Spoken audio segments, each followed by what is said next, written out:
Şimdi वोनमुत sir इथे कर त्याच्या लाईट आलं युस तुझी शुरू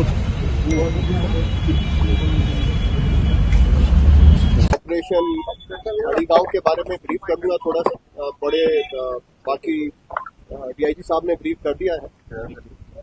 पिछले एक महीने से तकरीबन इंडियन आर्मी और JKP Jammu and Kashmir police साथ में मिलकर लश्कर तोयबा के इस ग्रुप के पीछे लगी हुई थी जो कि कुलगांव में सक्रिय था। हमें एक बड़ी कामयाबी तब मिली जब आज सुबह 3:30 बजे 28 सितंबर को हमें इनपुट मिला, पिन पॉइंट इनपुट, जिसके मुताबिक उमेश वानी जो कि साउथ कश्मीर के एलईटी यानी लश्कर तोयबा का सबसे बड़ा टेररिस्ट एक संदिग्ध इलाके में घुसा था अड़ीगांव विलेज में। उस पर तुरंत कार्रवाई करते हुए 9 बटालियन राष्ट्रीय राइफल, जेकेपी और सबसे पहले मैं आपको इस प्रेस कॉन्फ्रेंस में आने का जो है वो धन्यवाद करता हूँ, शुक्रिया करता हूँ। और जैसा कि आपने बताया कि आज जो है वो अडीगाम गांव जो कि दिवसर कुलगाम में वाक़ा है, वहाँ पे जो है वो एक एनकाउंटर जो है वो हुआ जिसमें जो है 2 दहशतगर्द जो है वो हलाक हुए।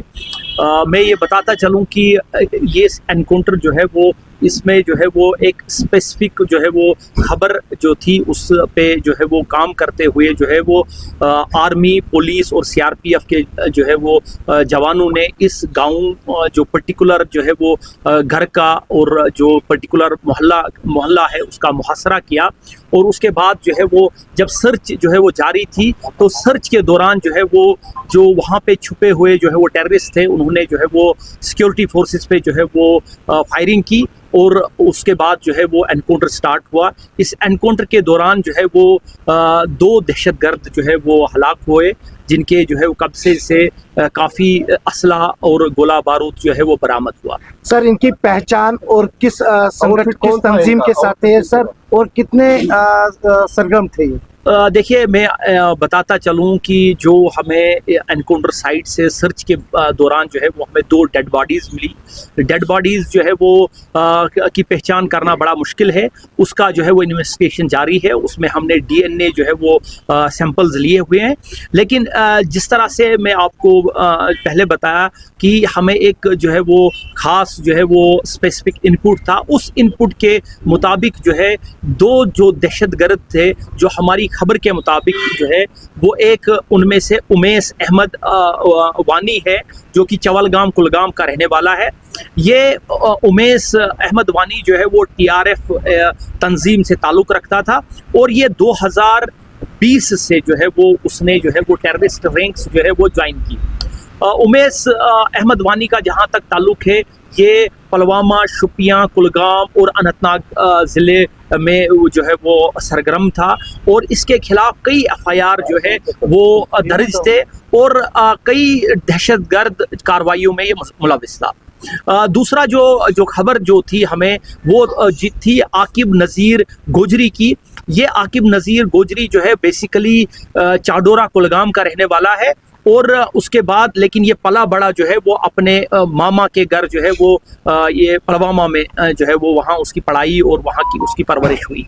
ये आकिब शेर गुजरी जो है 2022 से जो है वो अगस्त 2022 से जो है वो दहशतगर्द तंजीम के साथ वाबस्ता रहा और ये भी कई दहशतगर्द कार्रवाइयों में जो है वो शामिल था और इसके खिलाफ जो है वो डिस्ट्रिक्ट कुलगाम में, डिस्ट्रिक्ट पुलवामा में कई एफआईआर जो है इसके खिलाफ दर्ज थे।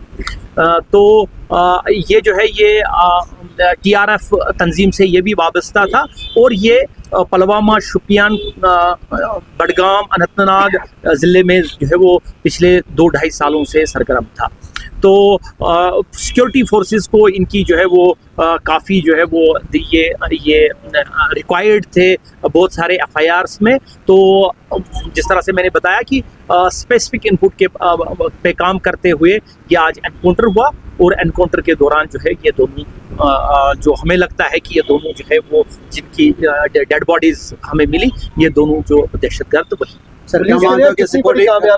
पुलिस के लिए कितनी बड़ी कामयाबी है? देखिए, जैसे मैंने आपको बताया कि ये जो है ये कई सालों से जो है वो यहाँ दहशतगर्द तंजीम से जो है वो वाबस्ता थे और कई दहशतगर्द कार्रवाइयों में मुलविस थे। और इसके अलावा जो है ये यहाँ साउथ कश्मीर के यूथ्स में काफ़ी जो है वो मोटिवेट करने में जो है वो इनका रोल था कि उनको जो है अपनी तंजीमों में शामिल करने के लिए जो है उसमें भी इनका जो है वो बढ़ चढ़ कर हिस्सा था। रिकवरी क्या क्या है इसमें, रिकवरी क्या क्या हुई? देखिए, अभी तक जो हमें जो है हमारी सर्च थोड़ी वहाँ पे जारी है।